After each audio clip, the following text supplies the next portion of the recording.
We start with a point.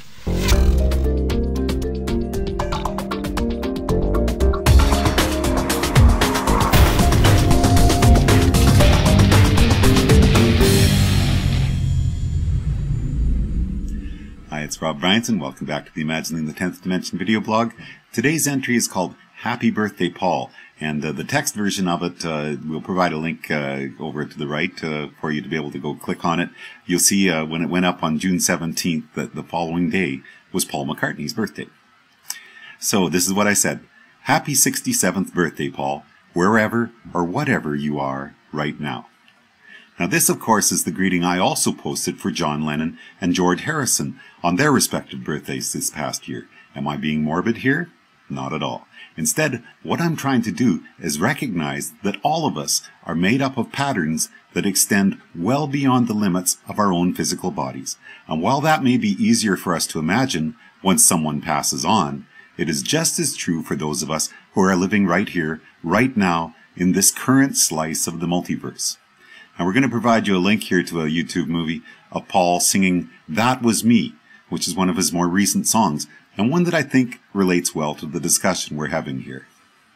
In entries like You Are Me and We Are All Together, We're Already Dead But That's Okay, Everyone Has a Story, and Your Fifth Dimensional Self, we've talked about one of the conclusions we're forced to look at when we think about our existence within a multiverse of other universes, most of which we couldn't exist within. Is this nothing more than luck? Or could the new biocentric universe theories be correct, and our presence within the universe actually have reverse fine-tuned the constants and patterns that were previously indeterminate?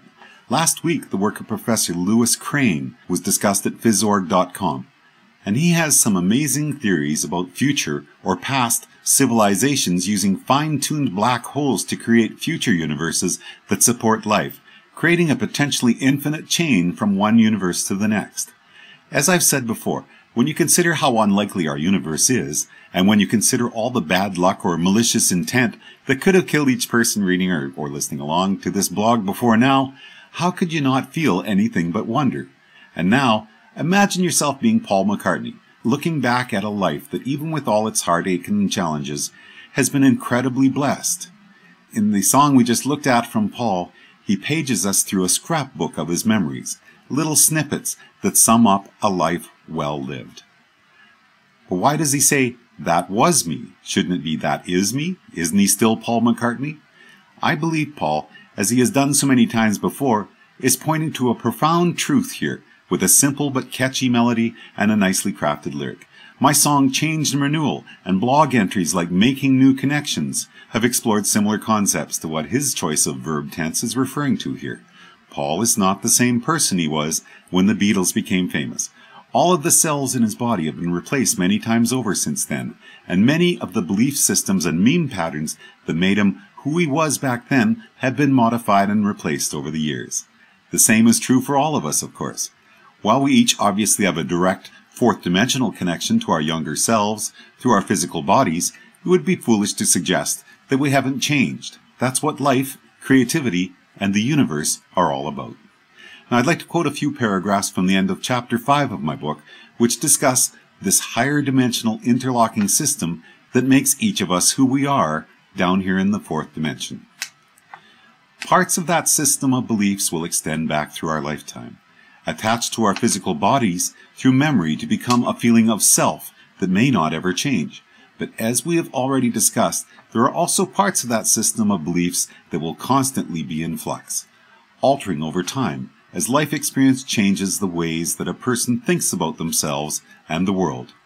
We could think of this constantly changing system as a society of memes. Like Minsky's concept of consciousness and intelligence, there will always be a large number of memes within each physical body which are competing for dominance, and which are brought to the forefront or suppressed depending upon their relevance and usefulness at any particular moment.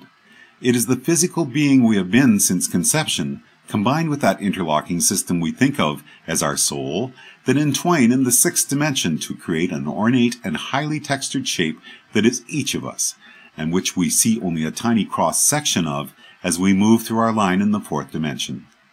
The beautiful blossoming potential we see in a newborn child is an immensely attractive thing.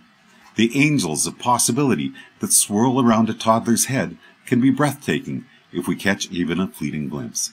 And there's nothing as sad as the tragedy of a child who has been mistreated or abused, and whose life may never be the same because of it. Even from our limited window in the lower dimensions, it is easy for us to intuitively understand what is magical and wonderful about the promise of a child, a promise that is held within the sixth dimension. And in chapter 8 I said this: the same is true of all the molecules in our bodies. We are constantly going through a process of exchange and renewal, so that in the passing of 10 years, many of the molecules inside our body are not the same as the ones that were there previously. Imagine the fourth and fifth dimensional net connecting the carbon that was in your body 10 years ago with where it is today. Imagine the connections across time and space back to the creation of that carbon in the dying of other stars billions of years ago, since that is where all carbon in our universe comes from originally.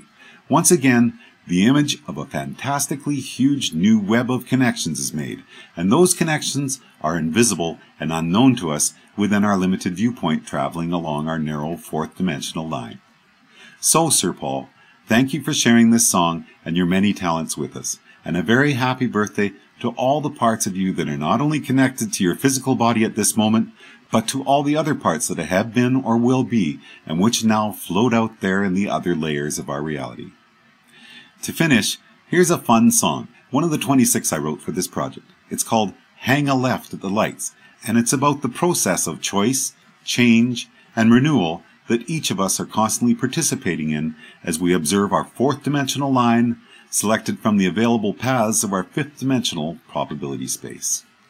Next entry is going to be called Logic versus Intuition. That's all for now. My name's Rob Bryanton. Enjoy the journey.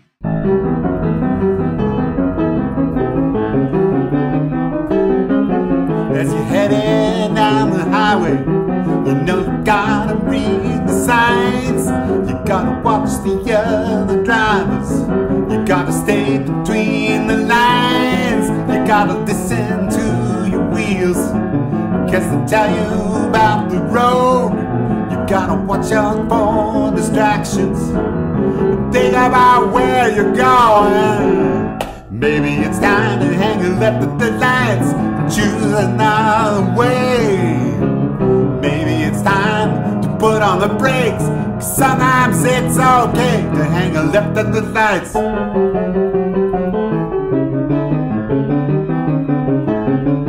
Are you writing big fat checks that your body just can't cash? Burned your candle at both ends, well it's never gonna last. Are you surfing on the top? Are you dragging in the dirt? Are you headed for a fall? Are you headed for some hurt? Maybe it's time to hang a left at the lights and choose another way.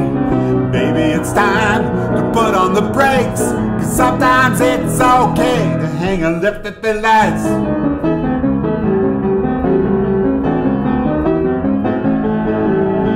Get that road map, where the hell's that star saying you are here? Give me some directions, this time try to make them clear.